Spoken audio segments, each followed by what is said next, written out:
All right. Well, first off, I mean, I guess this could be besides the interview, but yeah, just kind of update me on like what you've been up to here recently, like maybe more or less Yeah. like this semester. Yeah, sure.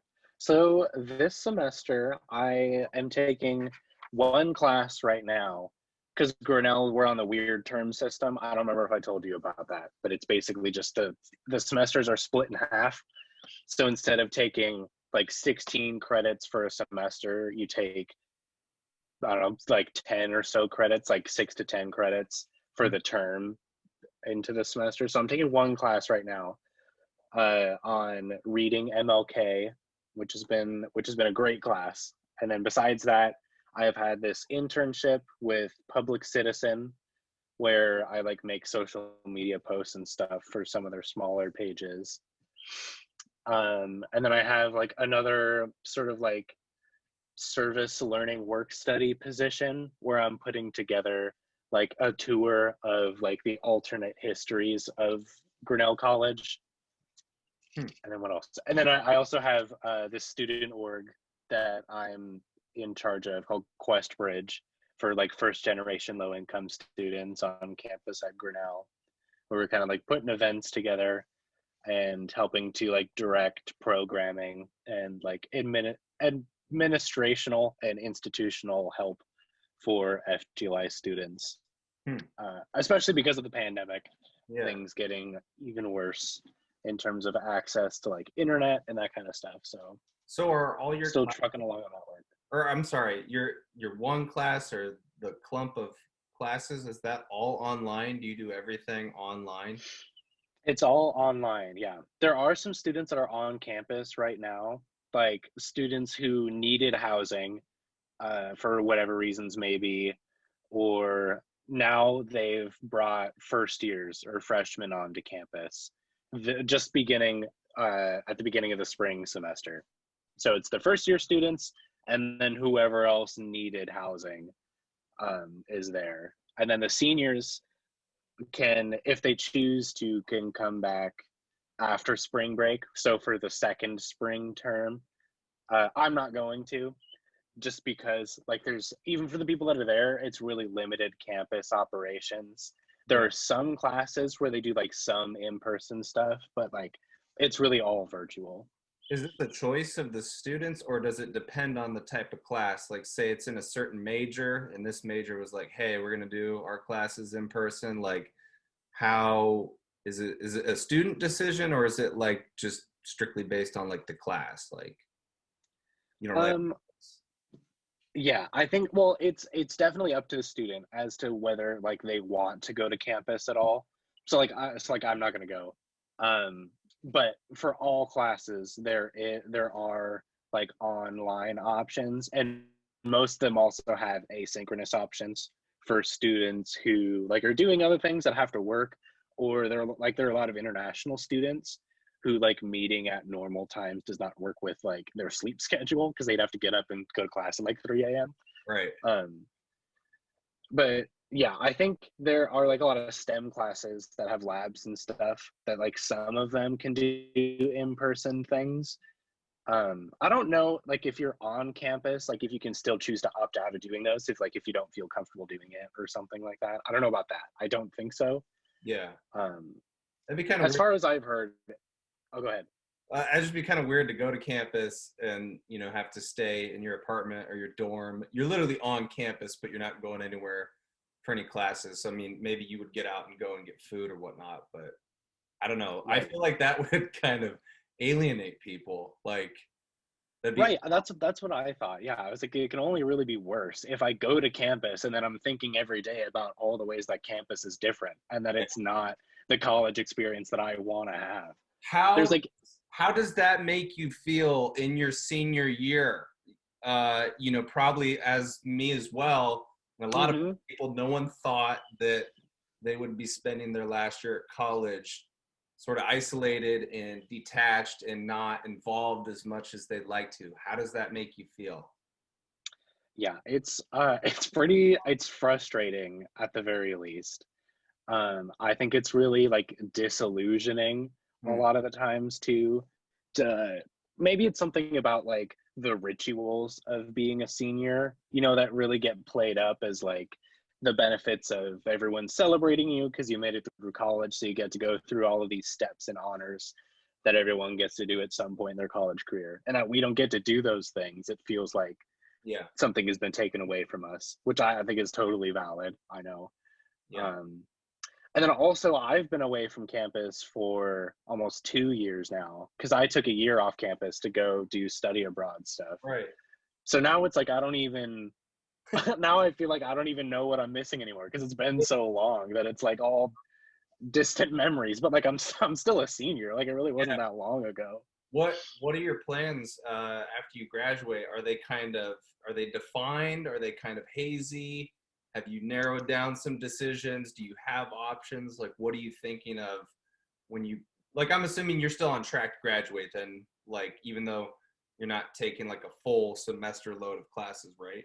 Oh yeah, yeah. I was never worried about that Okay. necessarily. Like I'll take the 2 classes that I have for the next term are like my 2 senior seminars, Oh, okay. and I don't even need to get like a certain grade in those. Like I just got to pass and make it out, and like Yeah. I'm totally fine. Otherwise, yeah, I'm good on credits and stuff.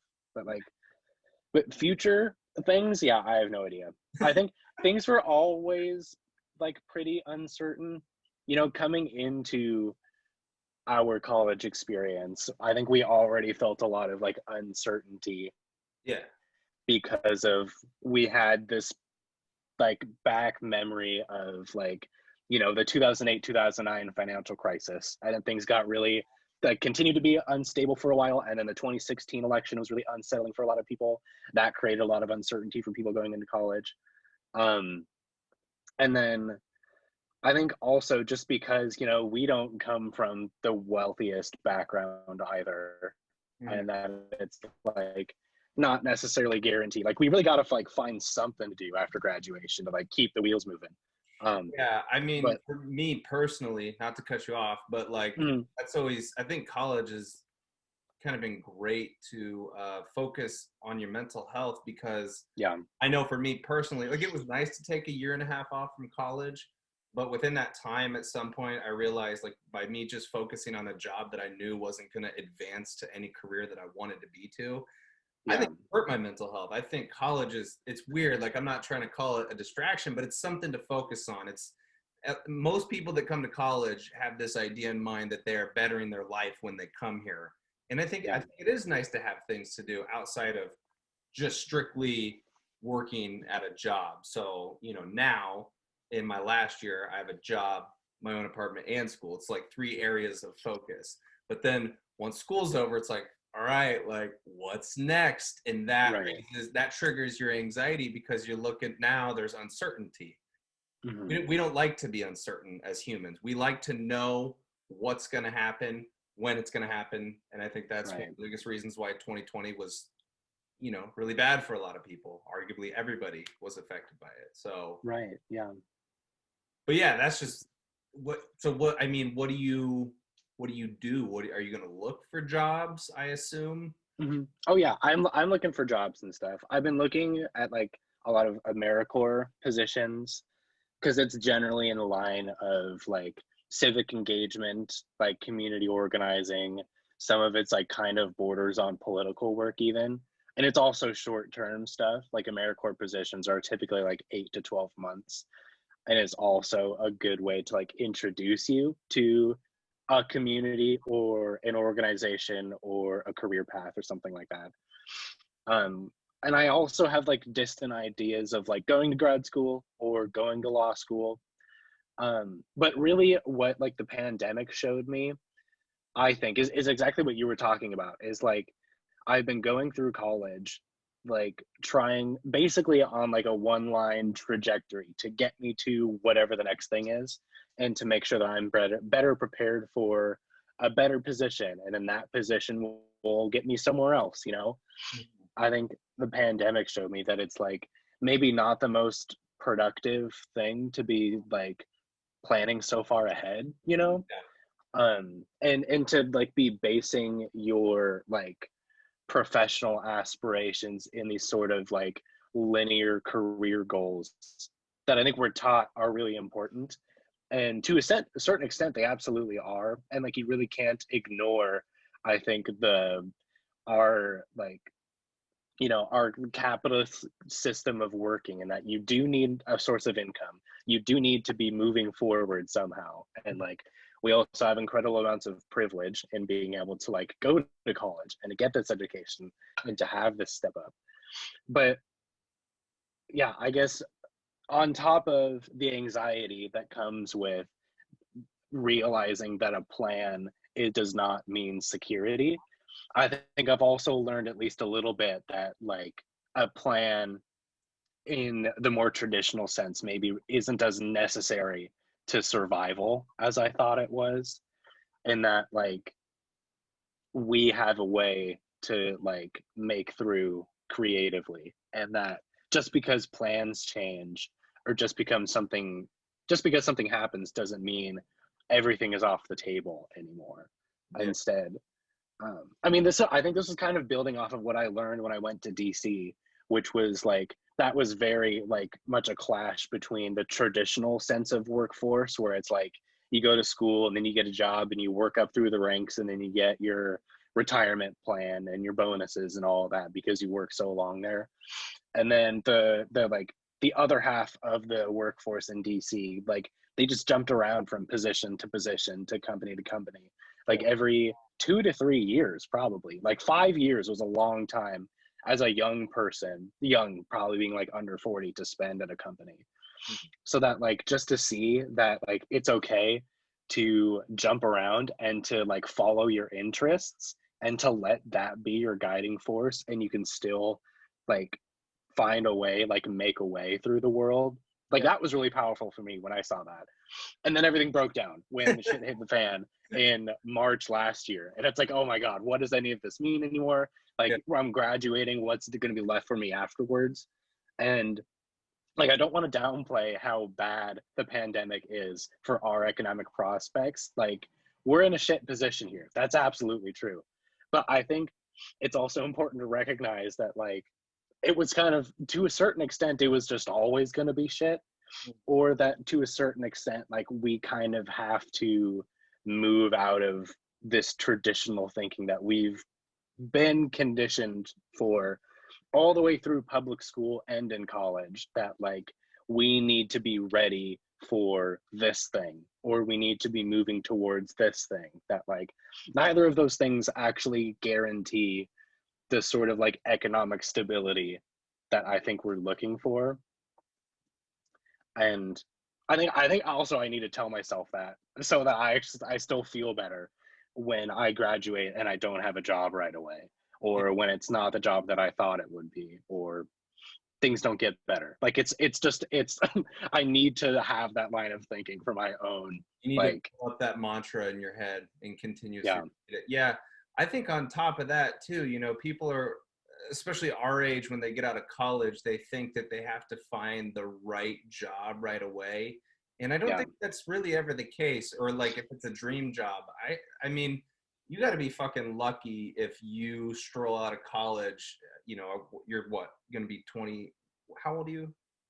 I'll be 22 in April. Yeah. 22. So I turned 24 this month. It's very hard for people as young as we are to find our quote unquote dream job. And I don't even think you need Mhm. to necessarily love your job. I think you could just be content and tolerate your job. But Yeah. what's so wrong with, getting your hands dirty and grimy in a bunch of different areas? Like you said, some people in DC were jumping around all the time, and then you have more of a enhanced skill set, and then Right. you build up that experience, and then as you go along, I think college is, that establishing period where you should be testing things out in your degree. And a lot of kids Absolutely. change their degree, and then as you go along, you find out, what you like to do, and you could even continue that, and chances are you're going to continue that even in those first few years, maybe even half a decade after you get out of college, because you're still very young when Mhm. you get out of college. You're very ripe Yeah. for wanting to learn more and more about whatever it is that you're interested in. So Yeah. Absolutely. how has your, okay, so we were talking about anxiety. I mean, what's mental health been like? You know just, are you in an apartment, a house? Yeah, we're in one of the weird like college apartments where like it is a house, but some like contractor came in and just divided up all the rooms and stuff. So now it's 5 units. Okay. But yeah. So how has your mental health been if you're not on campus and probably not around some of the friends that you had made at college? I know you're living with your girlfriend, so I don't Mhm. know, I guess give me kind of like a storyline of what it is it that you do on a day-to-day basis, and how has the anxiety been worse? What's Yeah. been going on in your mental space? Yeah. I think probably just to give like a quick few word summary, I feel like my mental health in that sense has been a little bit more I don't know. I don't know. I don't want to call it like volatile because that sounds like it goes really, really bad or dips a lot. Yeah. Because I don't think it's gotten necessarily like detrimental, but I think it really varies a lot more than in a way that I was used to. Because I've had anxiety issues for a long time, Yeah. and I think after like through high school and then into college, there were certain periods where it'd be worse or better, but I more or less like had a good grip on like what was happening to me at the very least. Even I when think. you're younger? Um, Because I think at least I had the understanding of like um I don't know, like the anxious thoughts that the narratives that I would implant for why these feelings were happening. I at the very least could tell myself that like those thoughts aren't the things that like actually have power over me, that it's like there's something else that's wrong, and it's like it's not because I'm a bad person or because whatever I embarrassed myself or like my friends are just gonna up and leave me, like all these things, that it's like it's something else that's going on, and like that I think gave me some comfort. um yeah, I well, get were you able to really I know we've talked about anxiety before, like when we went to the coffee shop, like it's kind of mm, impressive that you were able to identify your anxiety at that point. I think when you're younger, and I mean, even in high school too, I feel like we have more distractions. Like as yeah, you get older, there's more stressors and there's more things to think about. And now, especially for us entering the workforce and thinking like, oh, what's going to be the next thing? What's going to be the next chapter of our lives? That presents a lot of, again, uncertainty. So there's a huge hmm, open gap for what is the next possibility, so that brings all these questions into your brain. But I yeah, that's kind of crazy that you're able to identify it at a younger age. Like I can look back at certain situations and I could say, yeah, when I was a kid, that was like an anxiety attack or that was like a panic attack. But yeah, when you're young, you don't like. I guess you don't treat it as such, and it's not as daunting and terrifying as now. If I get close to the edge of a panic attack, I fucking hate it. And hmm, I know that's not good because the real relationship you should have with anxiety is you need to try and distance yourself from your thoughts because they're literally just right, you're letting them right. control your reaction. You got to change your reaction to anxiety. Right. You got to know you're the authority of your own experiences, and like starting there. I should also say like it was still like several years of like going through these things and like seeing doctors and therapists and stuff, Yeah. that it took me to like build the skills and the tools to be able to identify, to like come to that realization of like, oh, this is just a panic attack or whatever, and it's like we can work our way down from there. But So I feel like, oh, go ahead. no, you go ahead.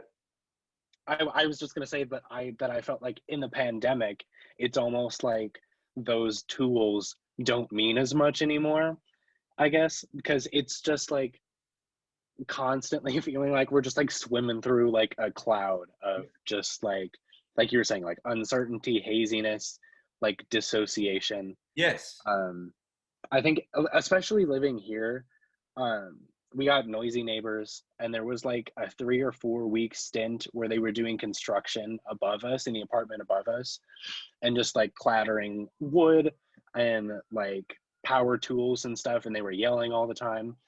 And I just like that, I feel like was characteristic of, I just felt like there was just like noise Yeah. all the time. Yeah. And this is something that I've seen come up a lot for people like both as like a symptom from COVID, but then also just as a symptom from like the quarantine experience of like shortened attention span Yeah. is a really big thing.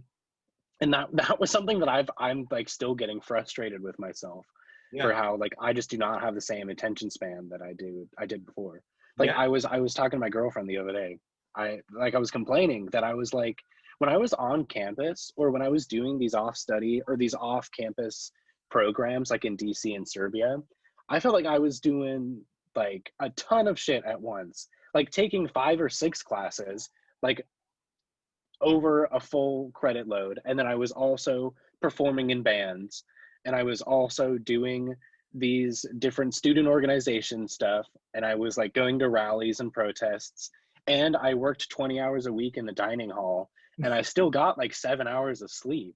Wow. And now it's like I'm taking this one class and doing these other things, and it's just like I can't handle it. Like I have to take like an Animal Crossing break like 4 or 5 times a day because I just like I cannot handle it. I Is it, can't get through a is single research that so article. odd? It's like, because this is my theory, so let's see if you agree with it. But I think that we're asked to be more so inside, and now it's getting nicer outside, so hopefully people are getting out exercising, like fucking getting some vitamin D into their system. But I'm assuming with you're doing more online than I am, but I still have to do a lot of things on the computer, arguably more because they condensed our semester from January 20th to April 20th. So normally we would Oh yeah.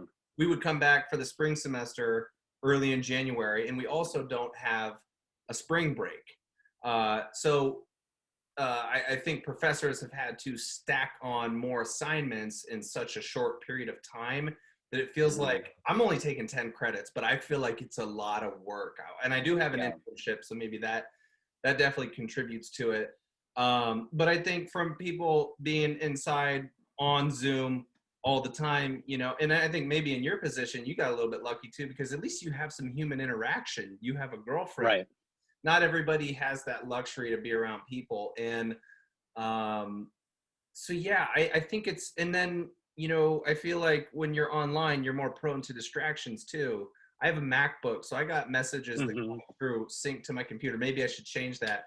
Uh, it's hard though. It's kind of like we were already, I feel like, going this way as a civilization before COVID. We were becoming more removed from each other, looking at Yeah. our phones, being on screens, being isolated, and then COVID was just like what sent us into overdrive.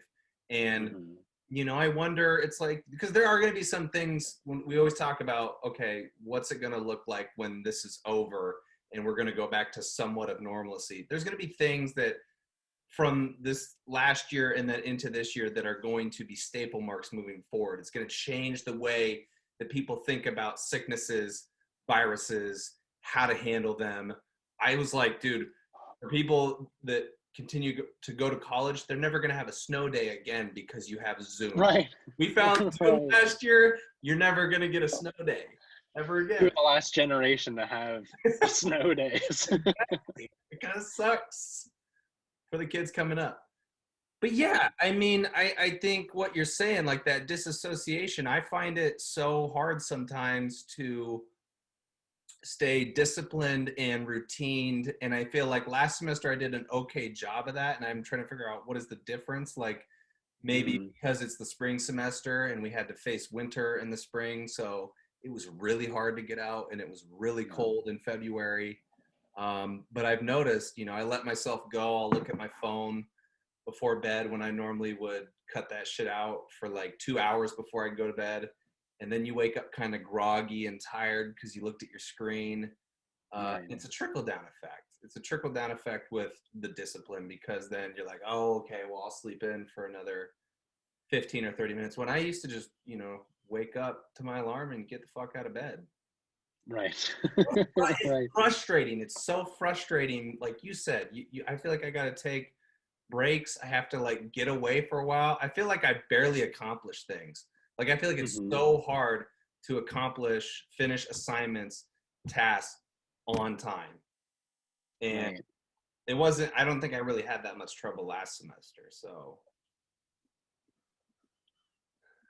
Yeah. I hope that things are different from this, that maybe there is, I don't know, I feel like there is sort of like a cultural shift in the online world, and like we can see that happening in the government as well, as like these big tech companies are actually being held accountable for the way that they've really changed these like social patterns like Facebook.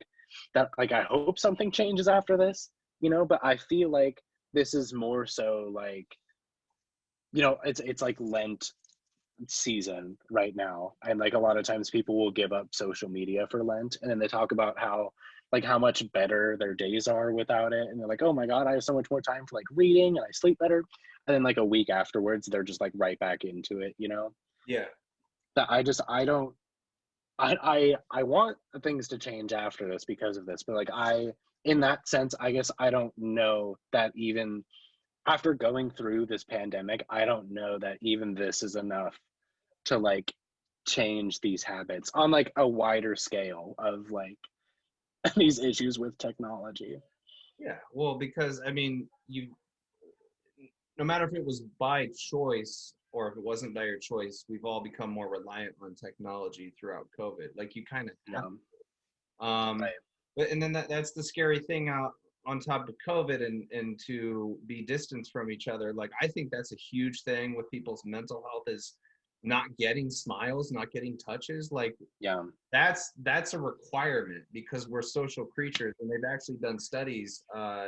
When you remove yourself from quote unquote your tribe or your group or your community, people's stress levels in their brain, like the chemicals that trigger that, they actually rise because you're disbanded, you're away from your tribe. So, I think Hmm. about all the people that again are living alone. Like all I have is my cat. That's about it, which is good. I mean, for emotional Yeah. support, but it's not a human. There's no human Right. touch there. They can't really talk back to me. He just meows. Yeah. How has it been cohabitating with another person in a smaller space? It's definitely like you're totally right. It's been a luxury to have another person like with me to kind of get through all this. And it's nice in that like we can both be a mirror for each other to be like, this is really hard right now, right? Yeah. Yeah. Okay, good. That's real. That we're experiencing right now. And we also live with uh her friend and then her friend's boyfriend. So there's four of us that are living here in Okay. this two-person apartment. Which is also nice in that like another set of people to talk to and like reflect on things. It's also a tiny living space I was for that number say, of people. how do you have the space to reach clarity and do homework and have your own thoughts? I guess the work stuff is okay. Like, um, we're pretty quiet, honestly. We certainly have like different habits and like different routines. Like we cook at different times and they stay up later than we do, and that can be frustrating in some ways. But ultimately, it's just like as long as we're able to communicate, like everything's good. I Yeah. feel like that's the biggest lesson in living with them is like just you have to communicate Yeah. about, as it turns out, everything that's happening in your life. And it doesn't have to be like, a point by point kind of thing, but instead just to like bring up if something is even slightly annoying Mm. or if something is just the most like tiny bit uncomfortable, like you have to bring it up. Or Yeah. like in a situation like this, that kind of stuff just like festers really quickly. How, so I guess you could be selective with how you respond to this, but your girlfriend, because did you know her back in high school? Isn't she from Indianola? Yeah, I've known her since I was like 12 years old. How did that develop? Because did you guys somehow find each other throughout this last year in the pandemic?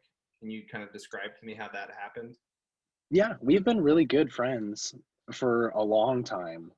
And I think if anything, the pandemic is what like allowed us to like actually be together and to like grow the relationship to where it is now. Because we were talking like while I was in DC and in Serbia. She came to visit me while I was in DC. And then I came back as we evacuated Serbia as like shit started to hit the fan. Mhm. And then it was like basically after that that we were just hanging out all the time, because that was like we were each other's emotional supports in that sense, and it was like we only felt comfortable hanging out with each other. We didn't want to go too much further outside of like our quarantine bubble. Mhm. um yeah, and then it turned into this situation where like if the pandemic hadn't happened, I would be like on campus right now. And if I had this normal full schedule that I would have in my final year, I wouldn't have probably had the time to make it out to Iowa City like every weekend or whatever, however that would have looked. Um, Is that yeah. is that where she was at the time in Iowa City? Yeah, she goes to University of Iowa, and to talk about like the strangeness and the difficulties of the pandemic. In terms of like that relationship specifically, it's really only gotten better because of the pandemic, I think. So I just like, I don't know how that really applies to other relationships, because I feel like that's not really the normal thing to happen, I don't think. Yeah. I mean, as for like what comes after, yeah, still really unsure and not always knowing what to do. I think with that like nervous, anxious energy about what comes after. But also, I think trying to reconcile how much of that would have been there regardless. Like, how much of this is the crazy batshit world situation that we're in, and how much is it I'm just scared to be done doing the thing that I've been doing my whole life? Yeah. Because I've done these other internships and I've worked before. I worked in the produce department at Hy-Vee. Yeah. I won't say in any way that I've like prepared me for the real world in any way, but like, most of what I've been doing in life so far is like studying. Mhm. And so whatever comes afterwards, I know is not that. And there's like some, I think, deep seated fear there of like things being different. But I think, again, it's just like getting in front of those thoughts and being like, okay, but I mean, everyone does this, everyone makes this transition. Everyone has also been saying that for the most part, work is probably going to be easier than college because it's more of a strict 9 to 5, or within these work hours is when you have to worry about it. Mhm. Um, I mean, there's, still issues of like uncertainty about the day to day and income and those kinds of things. But I think the big picture questions, I really just have to accept that they'll like those questions will be answered for themselves in a way. But I won't know that until I'm already through it. And I'm just going to be feeling this way until I'm long past the point of like being secure. And then I'll be like, oh, yeah, that was ridiculous, Yeah. or whatever it may But look like. so that's my thing though, is like, do you feel like the anxiety in those moments is ever destabilizing? Because sometimes it's hard to get in front of your thoughts. I would say for you and I both, it's probably Yeah. gotten better over the years, but there are still moments where I cannot shake my thoughts and I'll be convinced that I'm going crazy. And it takes me a few days to kind of like level myself down and be like, all right, dude, like you need to chill out. You need to Yeah. relax. Has it ever been like that? You said that it's kind of been erratic throughout the pandemic, and I would say probably a lot of people have that same experience, and people that have never dealt with mental health have probably dealt with it this last year because of the Yeah. situations they were forced to be put into. Mhm. Is it ever really loud where you find it hard to turn it down? Oh, yeah, absolutely. That's definitely happened a lot throughout the pandemic, I think. Yeah. Um, And I think what you were talking about, how it's like, it seemed easier before because we had the distractions, and that there was like, in just normal campus living, we could kind of just like migrate through the routine of things. Hmm. And probably somewhere along the way, we would find a resolution to whatever that anxious thought was. Like, it would kind of just happen on its own. Yeah. Um, but I guess for in these moments, it's really been like a realization of like, you really can't just wait for that distraction.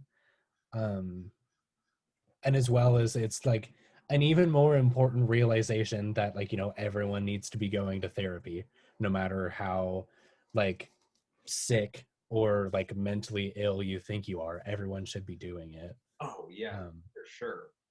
yeah, I guess I don't know if there's like an answer really to like how to beat the COVID anxiety, like the big flare-ups. But I think it's just recognizing that, yeah, things are really different. Things are really shitty. And like in that sense, also saying what you were saying before of like getting in front of it. And that's still a way of being like just accepting that it's okay for like to be feeling this bad because it's justified and that things are pretty crazy. Hmm. Um and that maybe it just takes a little bit longer in this sort of living situation. It just takes longer to like get through those situations, get through those anxious moments.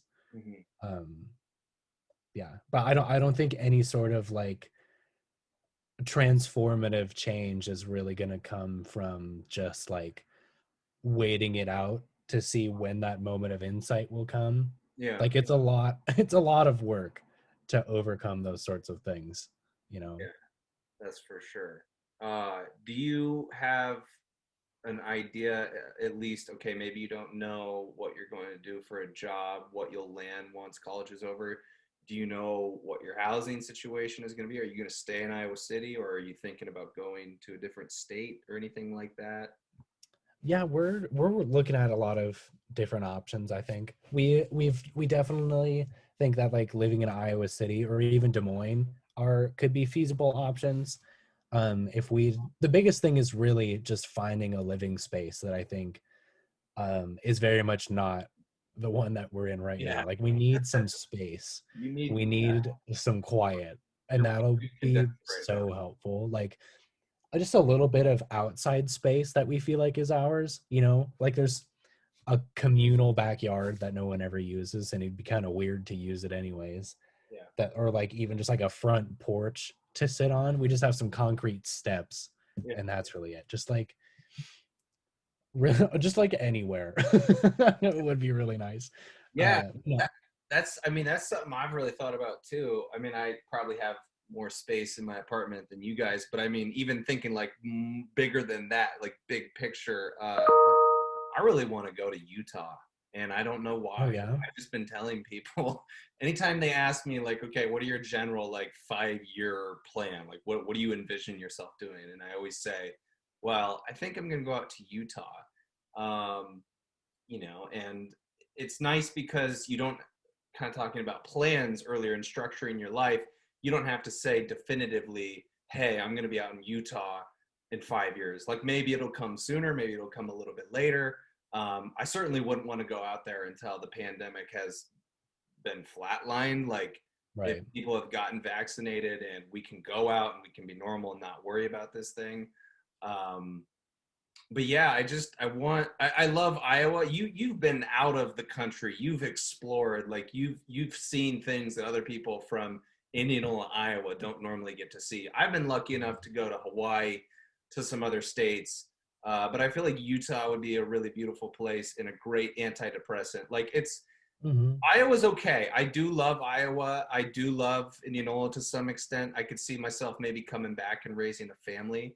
But I think Utah, it just has that different terrain of like, yeah, there might be snow out there, but let's just say you wake up in the morning and you have your nice mug, your cup of Joe, and you walk out on the balcony and there's snow, but it's layered on top of mountains. Like that Yeah. is so orgasmic for the eyeball.